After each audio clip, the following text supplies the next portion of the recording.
Ayan, magandang hapon mga bay. So ito nga po, muling lalaban si Raymart Tagakanaw. So ito yung pangalawang laban ngayon ni Raymart sa taong 2026. Unang laban niya noong February 28. So ngayon nga, July 11, 2026, makakalaban ng Cebuano Assassin, ang pambato ng Davao del Norte mga bay na si Jezebel Golchano. So ito na nga po, umpisa ng kanilang round. So si Golchano rito, naka blue gloves. Si Raymart Tagakanaw, si Cebuano Assassin, naka pulang gloves. Yan, bumanat agad dito si Tagakanaw. Yan, sunod-sunod na mga uppercut, pinakawalan ni Raymart. Ang laki ng braso dito ni Raymart mga bay. Bilugan yung kanyang mga braso. Laki ng mga muscles niya. Maliksi rin itong si Jezebel Golchano mga bay, no? So, maganda yung galawan rin itong bata na ito. Pero ito nga, napapayakap na siya kay Raymart.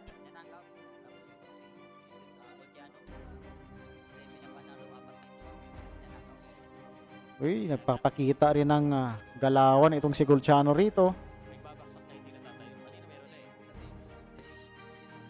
Malakas yung binitawan doon ni Tagakanaw mga bay.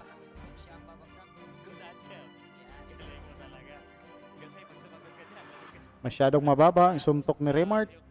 Ito, gumaganti ng uppercut din itong si Golchano. Uy! One-two combination sa bodega ni Golchano. Ayan, sinusukat. So nangangalahati na tayo sa round na ito mga bay. So nagsusukatan pa itong dalawa. Nagbibitaw ng kanilang mga malalakas na kombinasyon. Sinusukat kung kaya bang tanggapin ang kanilang mga kalaban, ang kanilang lakas. So ito na nga, parang sa nakikita natin, yumayakap na itong si Golchano. Round 1 pa lang. So ibig sabihin mga bay, natikman na nito yung bigat ng kamao na taglay nitong si Raymart Tagakanaw, ang tinaguriang Cebuano Assassin.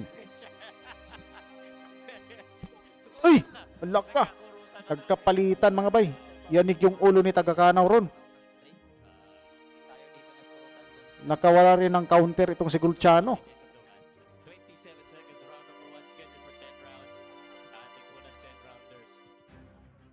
Yan, 20 seconds natitira dito sa round 1. Oh, kombinasyon mula kay Raymart. Last 10 seconds mga bay.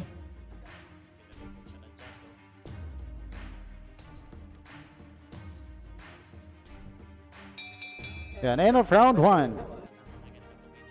Ayan, pasok na tayo dito sa round 2 ng bakbakan na ito mga bay, sa pagitan ni Raymart Tagakanaw at ni Jezebel Golchano.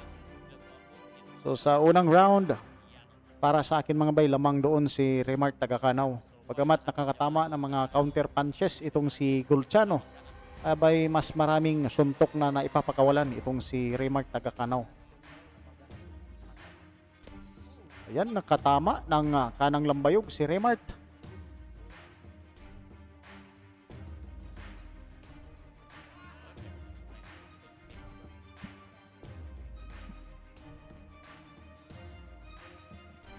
So nagpapakita ng pagka-aggressive dito si Golchano. Solid yung pormahan dito ni Jezebel. Yan, inaatake niya si Raymart Tagakanaw. Natamaan doon si Raymart Tagakanaw mga bay. So si Golchano rito yung sumusugod. Nagpapakawala ng malalakas rin na suntok pero hindi pa nakakatama. Yan, hito na si Tagakanaw. Buwibira sa bodega.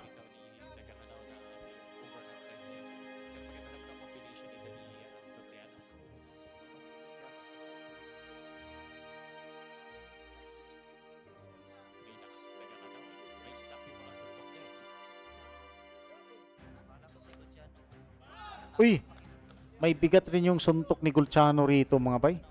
Hindi rin basta-basta ang kalaban nito.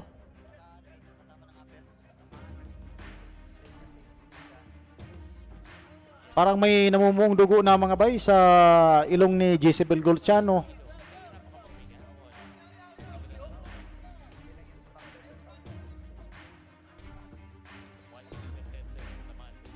Ayan.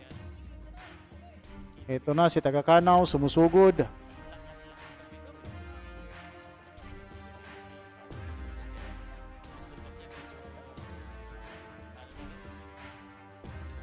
Parang may iniinda na dito si Golciano mga bay. Tinamaan na doon si Golciano. Ito na nga si Remark Tagakanaw. Naghahanap na si Tagakanaw ng tamang tiyempo. Pagkawala ng mga sunod-sunod na jobs.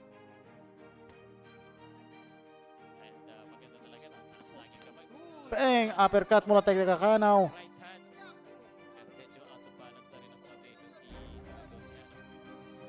So sa bodega. Bumibira sa bodega dito si Remark. At ito na nga. Patuloy ang pagdurugo sa ilong ni Golciano mga bay.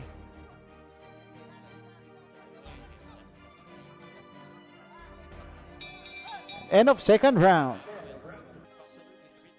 Ayan mga bay, round 3 na tayo ng bakbakan. So schedule for 10 rounds ang laban na ito.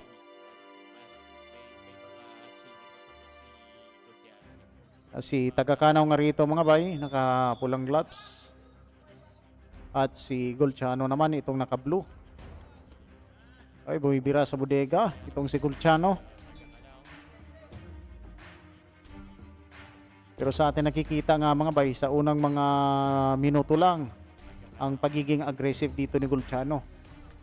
Pag sumapit na sa mga huling mga minuto ng round ay si Remark Tagakanaw na yung sumusugod o nagdidikta sa laban.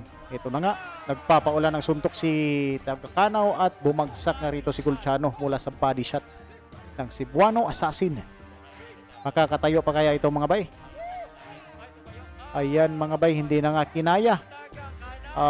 Tapos ang laban sa round 3. So tignan natin yung replay ng laban mga bay kung paano yun pinabagsak ni Remark Tagakanaw. So ito yung replay ng laban mga bay.